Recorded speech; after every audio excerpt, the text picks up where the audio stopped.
I want to talk tonight, or I want to tell the story, a very, very famous story in Buddhism. You probably heard it, you probably know it. The story of Kisa Gotami, who was a woman who lived in the time of the Buddha. And she was a woman who had a child, a little boy, and he was maybe 1 or 2 years old, and he had an accident and he died. Although she was very unwilling to, or unable, incapable of accepting the fact that he had died. And she wailed and cried and thought he was merely unconscious. And she carried him around from person to person, asking for help for her child who was hurt.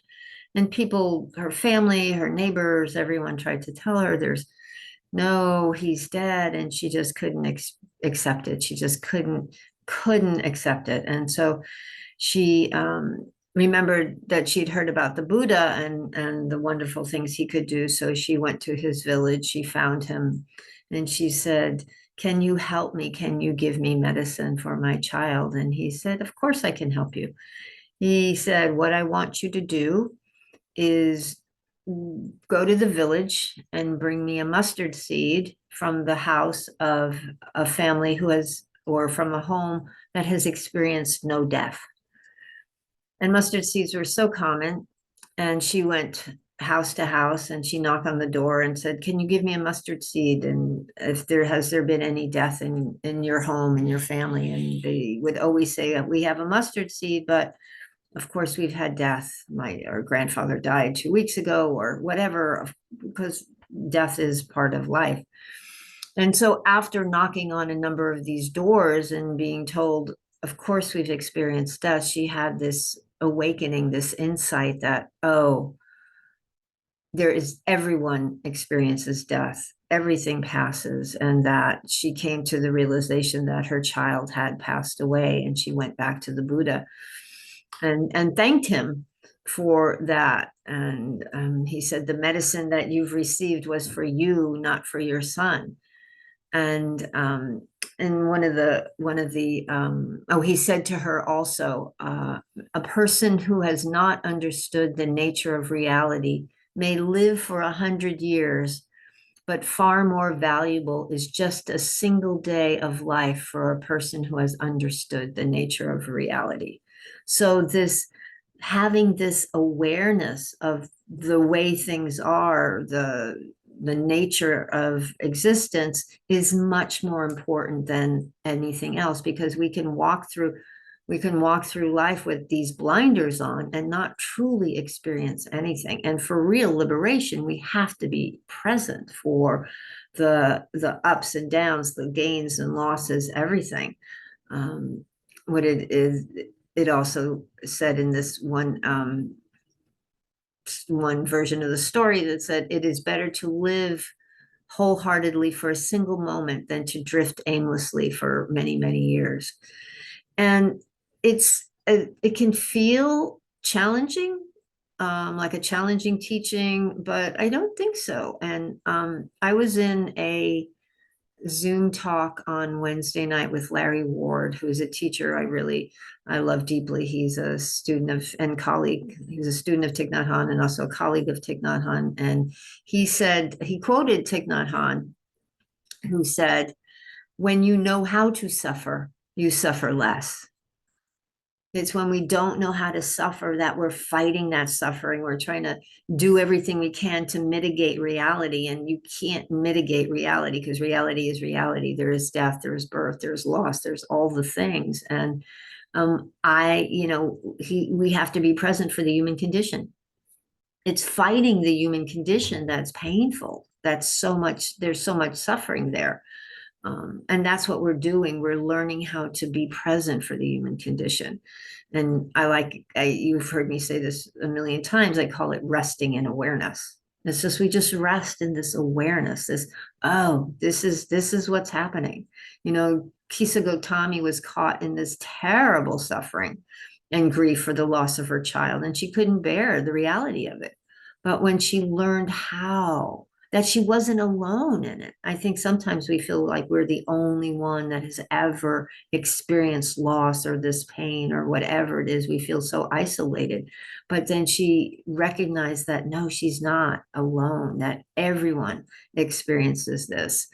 When she learned that, when she learned how to suffer, so to speak, then the intensity of the aversion disappeared. The pain may have stayed, but the denial and the exacerbation of it ceased. And Larry said, it gets better when you relax. It may not improve, but it gets better.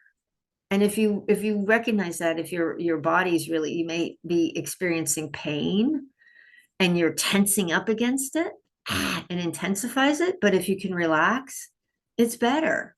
The pain may still be there, but your relationship and your experience of it is different. You know, they give the old example of if you hit your elbow on the corner of a dresser, and the first instinct is to crunch up and if instead, if you can just let it go and breathe, allow it to be there, there's a very different experience of it. There's an ease in that relaxation. As he said, the situation may not be any different, but the experience of it is different. And there's some freedom in that. And so the next step in this, in my mind, as my mind was rolling along with these thoughts the other day, the next step in this is to allow for joy. And Larry's last line of the talk was, joy is possible in the midst of suffering and without ignoring the suffering. And I think that's really important, especially with all the suffering in the world today. And people I've heard say, oh, I can't, how can I be happy, or how can I experience this when XYZ is happening? And it's like, yeah, you can. And it's important to know how to do that. And I think that's really what I want to talk about is joy. That was a long preamble. But joy is also present in the moment. And I don't know if I talk about joy a lot, but I always talk about don't miss the joy, because there's joy present when we're aware of it, when we pay attention. And it might sound counterintuitive, you know, like I said, people say, how can I feel joy if this is going on, if there's loss, there's uncertainty, there's hardship? But the Buddha taught, you know, it's a wholesome quality. And it's not dependent on external circumstances. It arises from our own cultivation and understanding. And joy is not the same as pleasure or the same as excitement. It's deeper, it's steadier, it's rooted in clarity and knowing our experience. You know, we tend to cling. I think it's because of the way our brains are wired. In the midst of crises, we cling often to fear or anger or despair.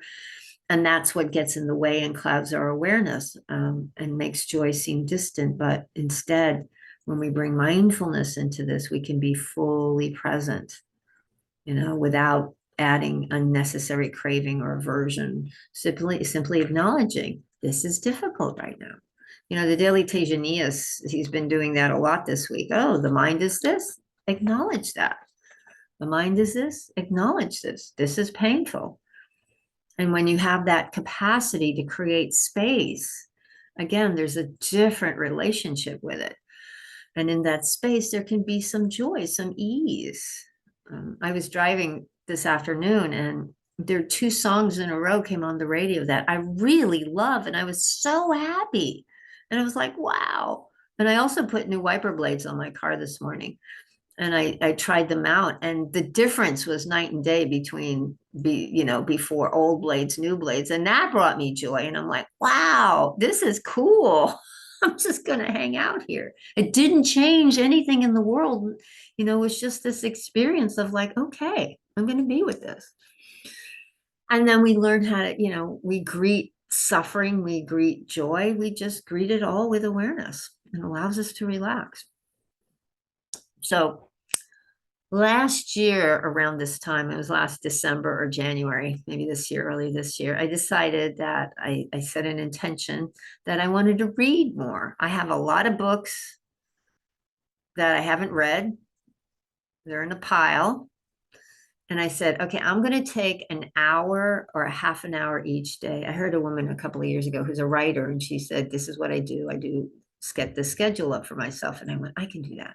I'm not going to be fancy. I'm not going to read a book a week or anything. I'm just going to have a half an hour a day, make time for reading a book. So when I did that, what I did is I went out and bought a whole bunch more books. Like, really? And I added those to the books I already had.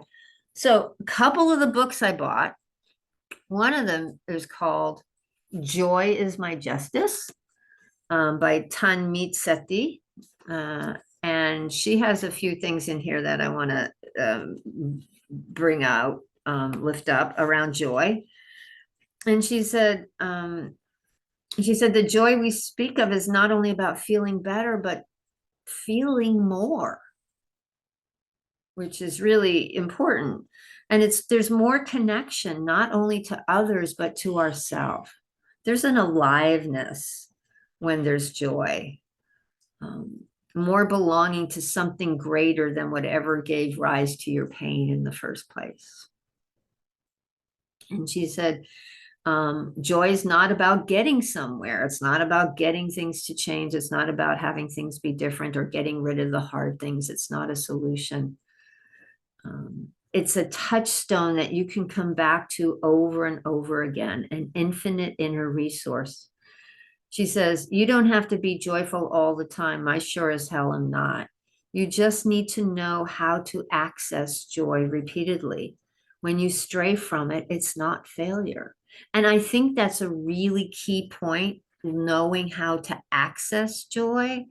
And a few weeks ago, I talked about resourcing and this idea of how do we take care of ourselves, knowing what brings us joy, or knowing how to connect with it. It can be something as simple as a memory. It can be as simple as a critter that you have. It can be sunrises, sunsets. The moon last week was crazy gorgeous. And this time of year, it's, the fall, and the light here in Southern California and in the evenings and the morning sunrises are just, the light is just stunning. It's just stunning. So to recognize that, be more aware, that's how you resource. Shit can be flying all over the place, but if you can have the capacity, this is the mindfulness, the awareness. Oh, 2 songs in a row that I really enjoy, or something. So finding how to access joy is really important.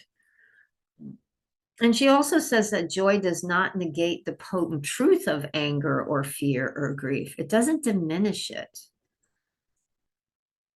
So, and we don't have to earn it. That's part of our culture, is like, you got to earn this. You got to deserve it. It's like, no. And it doesn't come just when everything else is right with the world. So she had those words of wisdom. Another book I bought that I haven't read yet, really mostly, is called Joyfully Just by Camila Majid. And she says in her introduction, let's see, in Joyfully Just, the book, well, no, as we begin to see and face clearly and deeply, and perhaps for the first time, all that we could not see and face before, we become more free and thus more joyful. In Buddhism, emancipation from delusion is itself enlightenment. As the renowned Buddhist educator, poet, and philosopher Daisaku Ikeda states, the joy of life is to be found not by evading life's sufferings, but by grappling with them to the finish. Escapism cannot produce true happiness. Happiness based on delusion does not last. Enlightenment comes from seeing the truth, no matter how unpleasant it may be. So joy can exist even with this discomfort, even with something that's not wholesome or helpful or anger. So to have that recognition is so key and so important. Um, and then, so we have that, but another question is also, how do we do it? And lo and behold, I have another book. Although this one I've had for 15 years and I've read it many times. And I've taught it actually. I've taught the Awakening Joy course, but it's Awakening Joy by James Barris. And the book, he co-wrote the book with Shoshana Alexander. And James does this course every year, every January, I think he does it. And it's based Dharma based. He's a teacher up at Spirit Rock, and I just even love just looking at the table of contents. And it's, in how do we do this? Incline the mind. Set an intention that I'm going to be awake to joy.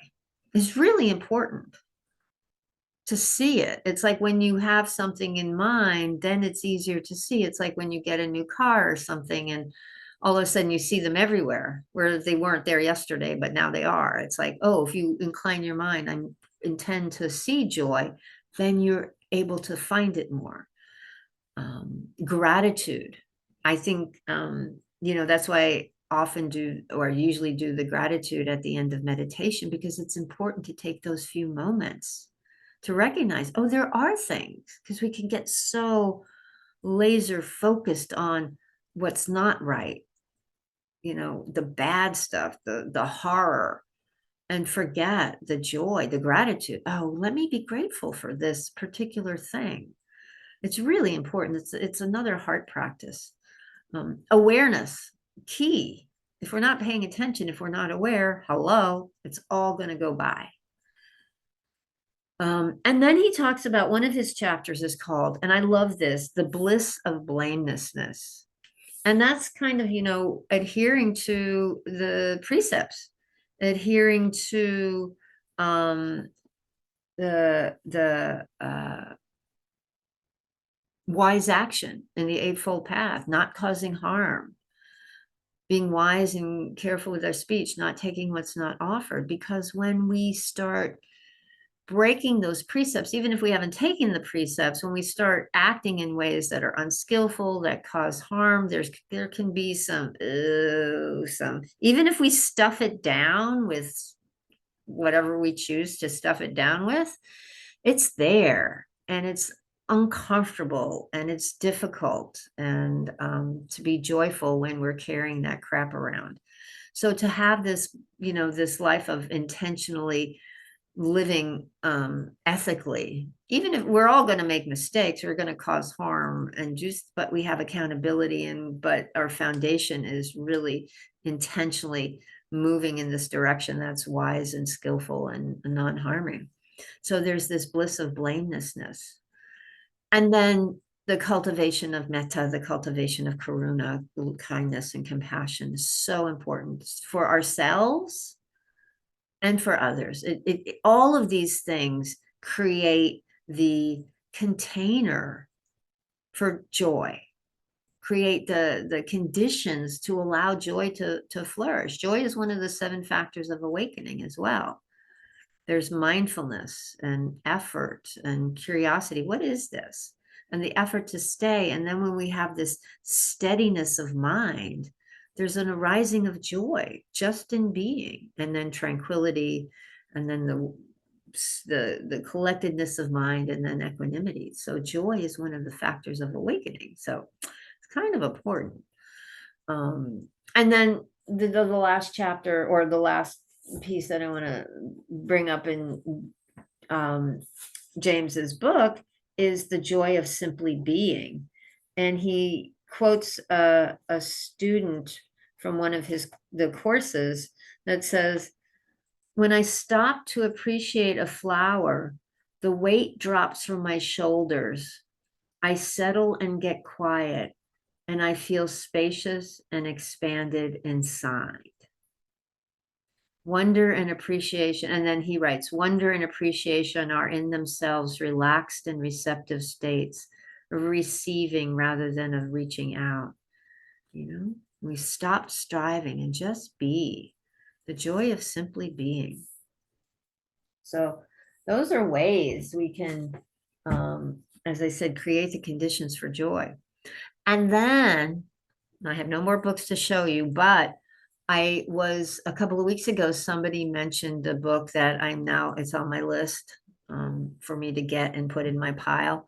And it's The Book of Joy by Desmond Tutu and the Dalai Lama, which I heard is really an excellent book, which I have not read. So, um, and then I have a lot of my talks on my laptop. And so I did a search the other day for Kisa Gotami because I knew I wanted to talk about her. And what came up was this poem. And I went, oh, this is really nice. I wonder who wrote it. And then I realized that I wrote it in a course I took through the Barry Center a few years ago. It's called Writing the Buddhist Essay. So and it's about Kisa Gotami. And so I just want to read this. It says, where is the mustard seed that will bring my child back to life? Where is the cure for reality?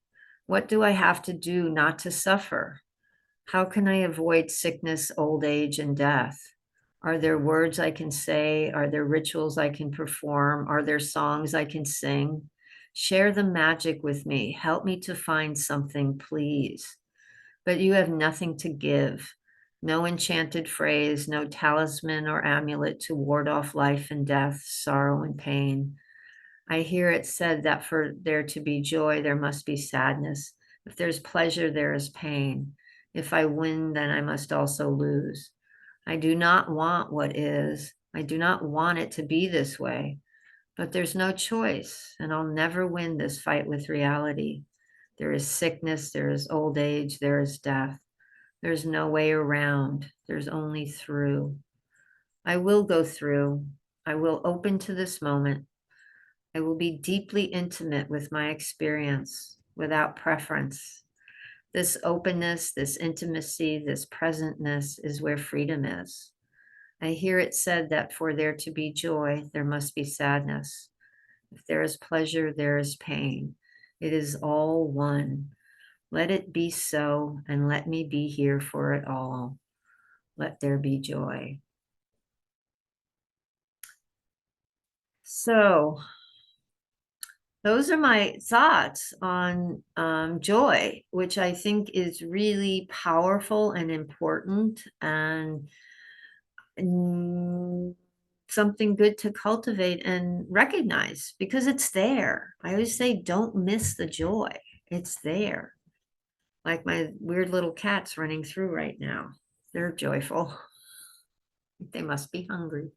Um, so thank you, thank you, thank you. I invite you to find your joy, find what brings you joy, build a little stack of resources, learn how to cultivate it and access it. It's really important. And thanks again, my friends, for your kind attention. As always, it's always a delight to be with you. So thank you.